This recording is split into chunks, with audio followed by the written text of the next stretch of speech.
ٹھیک ہے؟ اور اسی طرح آتا ہے لہ الملک و لہ الحمد، اس کے لیے کیا ہے؟ بادشاہت ہے اور اسی کے لیے تعریف ہے، مطلق المالک ہونا اور صاحب امر، صاحب اختیار، یہ کیا ہے؟ ملک کے میننگ میں آتا ہے۔ تو اس سے ہمیں کیا پتا چلا کہ بادشاہ بھی ہے، اللہ سبحانہ تعالیٰ مالک بھی ہے۔ تو اس دن میں جو معاملات ہو رہے ہوں گے، اللہ سبحانہ تعالیٰ بڑے بڑے جو معاملات، بڑی بڑی ہیپننگز جو ہو رہی ہوں گی، ان کا کیا ہے؟ ان کا بادشاہ ہے، ٹھیک ہے؟ اور وہ مالک کس کا ہے؟ جو چھوٹی چھوٹے معاملات ہو رہے ہوں گے ان کا وہ مالک ہے۔ تو اس لیے یہاں پہ ہمیں دو قرات پتہ چلتی ہیں جو کہ آپ کے سامنے ہیں۔ اب ہم انشاءاللہ دیکھتے ہیں یوم الدین کے باقی جو میننگز ہیں یا پھر باقی جو نام آتے ہیں وہ کیا ہے۔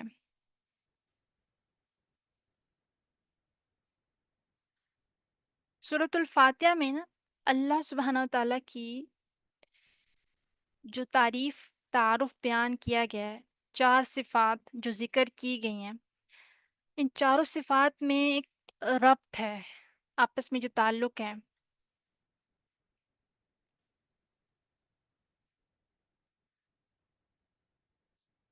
اب جہاں پہ بڑی بڑی صفات جمع ہو جاتی ہیں نا تو وہ سمجھنے والے کے لیے بڑا فائدہ دیتی ہیں، کیونکہ ابھی تک ہم ان تین آیات میں سے کتنا زیادہ ہم نے فروٹس کلیکٹ کر لیے ہیں، کتنا کچھ ہمیں ملا ہے۔ اب اللہ سبحانہ و تعالیٰ کیا ہے؟ رب العالمین ہے، تمام جہانوں کا پالنے والا ہے۔ اب اللہ سبحانہ تعالیٰ کیوں پالتا ہے؟ ٹھیک ہے، اللہ سبحانہ تعالیٰ کیوں پالتا ہے؟ دیکھیں، جب بھی ہم کسی کو پالتے ہیں نا، جیسے باپ اپنے بیٹے کو پالتا ہے تو اس کے پیچھے کوئی نہ کوئی مفاد ضرور ہوتا ہے کہ ہاں مطلب یہ بڑا ہوگا، کامیاب ہوگا، ترقی کرے گا، مستقبل میں میرا سہارا بنے گا۔ لیکن اللہ تعالیٰ کیوں پالتے ہیں؟ اللہ سبحانہ تعالیٰ کو بندوں سے کچھ بھی مطلوب نہیں ہے، کوئی اپنا مفاد مطلوب نہیں ہے، دیتا ہے اور خوب دیتا ہے، دیتا ہی رہتا ہے۔ لیکن کیوں پالتا ہے؟ کیوں؟ اس لیے کہ وہ الرحمن الرحیم ہے، بڑا مہربان، بہت رحمت کرنے والا ہے۔ اس کے پالنے کی دو قسمیں ہیں، ایک ہے جسمانی پالنا، یعنی کھانا دینا، پانی دینا، غذا فراہم کرنا، اناج مہیا کرنا، جسم کی غذا، اور ایک ہے روحانی تربیت، روحانی پالنا۔ اور روحانی تربیت میں کیا آتا ہے؟ ہدایت دینا، ایمان کی دولت، ٹھیک ہے، ایمان کی دولت دینا۔ جسمانی غذا، یہ عمومی تربیت، ٹھیک ہے، یہ عمومی تربیت ہے انسانوں کی، پرندوں کی، حیوانوں کی، کافروں کی، مشرکین کی، نافرمانوں کو، مسلمانوں کو، سب کو یکساں حاصل ہے یہ، جو کہ جسمانی پال رہا ہے اللہ سبحانہ تعالیٰ جسمانی طور پہ۔ اور روحانی تربیت، یہ تربیت خاصہ ہے، ٹھیک ہے، یہ بہت خاص ہے، اسپیشل ہے، جو کہ مسلمانوں کے لیے مخصوص ہوتی ہے۔ اللہ تعالیٰ پالتا ہے جسمانی اعتبار سے بھی اور روحانی اعتبار سے بھی، اور اس کا بدل اس کو نہیں چاہیے، بالکل نہیں چاہیے۔ لیکن پھر بھی کیوں پالتا ہے؟ کیوں؟ کہ وہ رحمان اور رحیم ہے۔ رحمان، وہ رحمت جو عمومی شکل اختیار کی ہوئی ہو، جو سب کفار کے لیے، مسلمانوں کے لیے، اور رحیم، وہ رحمت جو مخصوص مومنین کے لیے، دنیا میں ہدایت کی صورت میں، قیامت کے دن جنت میں داخلے کی صورت میں۔ اب جو ہے نا بالکل ربط واضح ہو رہا ہے کہ اللہ رب العالمین ہے، کیوں؟ کیونکہ وہ الرحمن الرحیم ہے۔ کیوں الرحمن الرحیم کیوں ہے؟ اس لیے کہ وہ پال رہا ہے، کھانا دے رہا ہے، مال دے رہا ہے، رزق دے رہا ہے، ساتھ ساتھ، لیکن اس کے ساتھ ساتھ کیا ہے؟ اپنا ایک نظام بھی اس نے دے دیا، ٹھیک ہے، ایک نظام بھی دے دیا۔ ایسے نہیں کہ اب اگر وہ پال رہا ہے، کھلا رہا ہے، رزق بہم پہنچا رہا ہے تو بس جیسے چاہو جیو والا معاملہ نہیں ہے، بلکہ اس کا ایک نظام ہے، جو اس نظام کے اندر آ جائے گا اور اس کو اپنے لیے زندگی کا اصول بنا لے گا تو اس کے لیے الرحیم کی انفینٹ مرسی ہوگی۔ اور وہ یہ جو نظام ہے، یہ نظام کون سا ہے؟ اللہ سبحانہ وتعالیٰ نے میرے اور آپ کے لیے کون سا نظام پسند کیا ہے؟ وَرَضِيتُ لَكُمُ الْإِسْلَامَ دِينًا، یہ تمہارا ضابطۂ حیات کیا ہے؟ دین اسلام تمہارا نظام حیات ہے، ضابطۂ حیات ہے۔ جب یہ تمام چیزیں جمع ہونا پھر یقیناً بات مکمل ہو جاتی ہے۔ کب ہوگی؟ جب نتیجہ اخذ کیا جائے گا، نتیجہ مرتب ہوگا، جب فیصلہ ہوگا حساب کتاب کی صورت میں۔ موجودہ حساب کتاب جو ابھی میں اور آپ کر رہے ہیں، اگر یہ حساب کتاب نہ ہو تو پھر یہ ضابطے کا دین مکمل اپنے میننگ نہیں دے گا۔ آزمائشوں میں مبتلا کرنا، اللہ کی طرف سے ٹیسٹ کا آنا، یہ سب کیا ہوگا اگر کوئی آخرت کا دن ہو ہی نہ، حساب کتاب کا دن ہو ہی نہ، ضابطے کا دن ہو ہی نہ، تو یہ سارا جو پروسیس چل رہا ہے یہ سب بے مقصد بے فائدہ ہوگا۔ تو اس لیے مالک یوم الدین کا کیا مطلب ہوا کہ یہ بات یاد رکھو کہ اللہ نے تم کو پالا، اپنی رحمت سے تم پر ان گنت احسانات فرمائے، پھر تمہیں ایک ضابطہ حیات دے دیا۔ اس سب کے تعلق سے ایک دن آنے والا جو کہ جزا اور سزا کا دن ہوگا، اور پھر سب سے سوال ہوں گے، اور ہر بندے کے عمل کے تعلق سے اس پر جزا اور سزا کا اطلاق ہوگا۔ نیک ہے تو اچھی جزا، بد ہے تو بری جزا۔ اس لیے مالک یوم الدین کا جو پہلی دو آیات ہے نا، اس کے ساتھ بہت گہرا کنیکشن ہے، بہت گہرا تعلق ہے۔ اللہ کے رسول صلی اللہ علیہ وسلم ایک موقع پر معاذ رضی اللہ تعالیٰ عنہ سے پوچھتے ہیں کہ کیا تم جانتے ہو کہ اللہ کا بندوں پر کیا حق ہے؟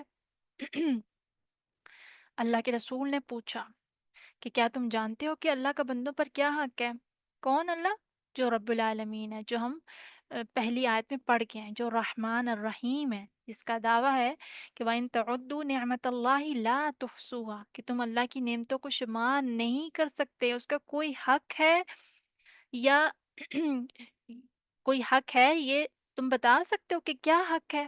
کیونکہ ظاہر ہے اتنی اس نے نعمتیں دے رکھی ہیں، تو کیا اس کا بھی کوئی حق ہے؟ ظاہر ہے حضرت معاذ رضی اللہ تعالیٰ عنہ جو ایز یوزول صحابہ کرام کیا کہتے تھے؟ اللہ و رسولہ اعلم، یعنی اللہ اور اس کا رسول جانتا ہے، ہمیں نہیں علم۔ اللہ کیوں جانتا ہے؟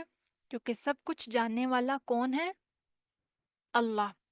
رسول کیوں جانتے ہیں؟ کیونکہ اللہ نے رسول صلی اللہ علیہ وسلم کو اپنے دین کی خبر دی ہے بذریعہ وحی، تو لہٰذا اللہ بھی جانتا ہے اور اللہ کے رسول بھی جانتے ہیں۔ اب یہاں پہ رک کے تھوڑا سا ایک عقیدہ اپنا ہم نے درست کرنا ہے، یہ جان لینا ہے۔ ہمارے یہاں یہ اکثر کہتے ہیں نا کہ جب بھی ہم کسی کو دعا دیتے ہیں تو اللہ کے ساتھ یعنی رسول کو بھی شامل کر دیتے ہیں، رسول کے صدقے آپ کے اوپر یہ ہو وہ ہو، یا پھر ہم کہتے ہیں کہ ہمیں نہیں پتہ، اللہ اور اس کا رسول جانتا ہے۔ ٹھیک ہے، اب اس چیز کا نا ہمیں سمجھنے کی ضرورت ہے۔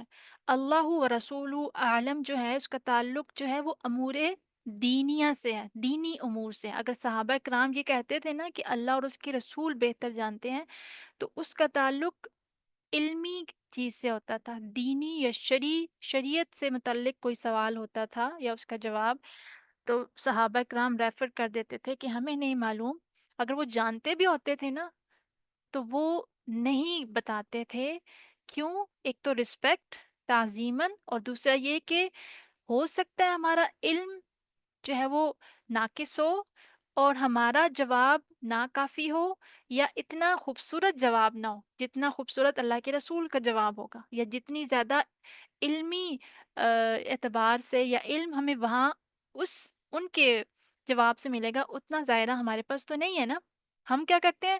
ہم جو ہے وہ اگر کسی کوئی سوال پوچھتا ہے تو ہم بڑے فخر سے بتاتے ہیں ہاں ہاں مجھے پتا ہے مجھے پتا ہے، اور پھر جیسے آ رہا ہوتا ہے نا تو کچھ سوال اٹینشن آپ کی جو ہے وہ لینے کے لیے بھی کیے جاتے ہیں، کہ آپ کی اٹینشن کو اپنی طرف کسی استاد نے کرنا ہو،